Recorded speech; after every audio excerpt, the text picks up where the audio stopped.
everybody, it's Kurt and Rob with Two Brothers Hobby, and we're here today with ElectriFly's Cosmic Wind, which is a scale replica of an actual plane built in the 40s, right? Correct. It was built in 1947 for as a Formula One racer for the Goodyear Trophy race. Goodyear, not Goodyear, Thompson, not not the Bendix. Goodyear. Goodyear. There were actually 6 of them made. 4 were made from factory to factory specs from the factory, and then there were 2 of them made by one in the United States by a team of amateurs, and I believe another one in the United Kingdom was made. And that's directly off the suit package, right? Thank you. Or yeah. out the front. Yeah. That's all I could do. I'm sorry.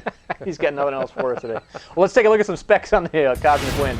Wingspan is 36 inches. Wing area is 254 square inches. Weight is 27.5 to 29.5 ounces, depending on how you configure it with your battery and your power plant. And then our wing loading is 15.6 to 16.7 ounces based on that weight range. That's really not too bad considering the design of the airframe. It should be pretty lofty. And length is 32 inches. Now the street price for the Cosmic Wind is $139.99 at the time of this filming. And but you're going to have to get some additional components since this is an ARF. Yes. And that's going to require a radio system with a minimum of 4 channels with 3 micro servos. A 3530 1250 kV outrunner brushless motor is spec'd for the Cosmic Wind. We had a Rimfire 10 shipped to us for tests, so that falls inside those specs.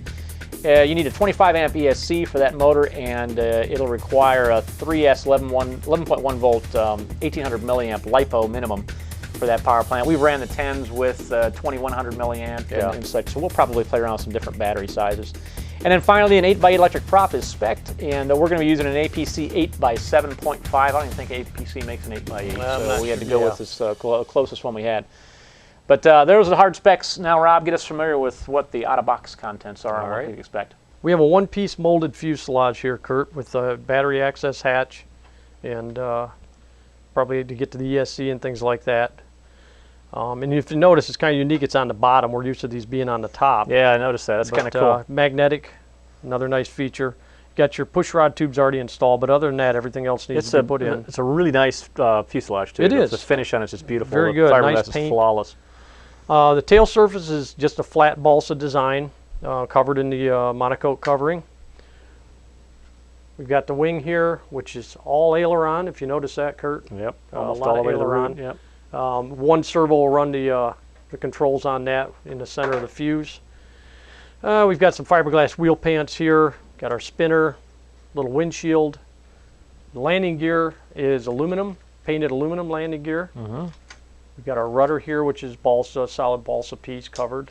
And then we've got our standard bag of parts. Not a whole lot. No, there really isn't. A lot of fasteners down here, but there really aren't a lot of pieces to this plane. Well, this should be a quick assembly. Yep, so why don't you show us what's involved with the electric end of it. The radio system is really straightforward again, too. We've got 3 servos that are going to run our Cosmic Wind. So again, familiar S3114 Futabas. Our power plant, as I'd mentioned before, is a Rimfire 10. So we've had a lot of experience with those. Yeah, they're great. And as even on the box, you can see for 3D airplanes up to 2 pounds and sport planes up to 3 pounds. So this should yank the Cosmic Wind around quite nicely. There's our 9x7.5E electric prop. Built for speed. Built for speed, no doubt. And there's a little extension, 6-inch extension here. So we'll need that to get to the aileron servo. And then, of course, a ElectriFly Silver Series brushless ESC. This is a 35 amp ESC with a built-in BEC. We're going to be pushing the whole thing with an 1800 milliamp, 11.1 volt ElectriFly battery, their Power Series battery.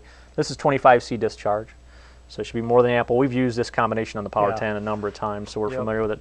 And then a Futaba R617, easier said than unboxed, FS receiver, which will go back to our T8FG transmitter, which we always use for our Futaba model, our Habaco models to test with.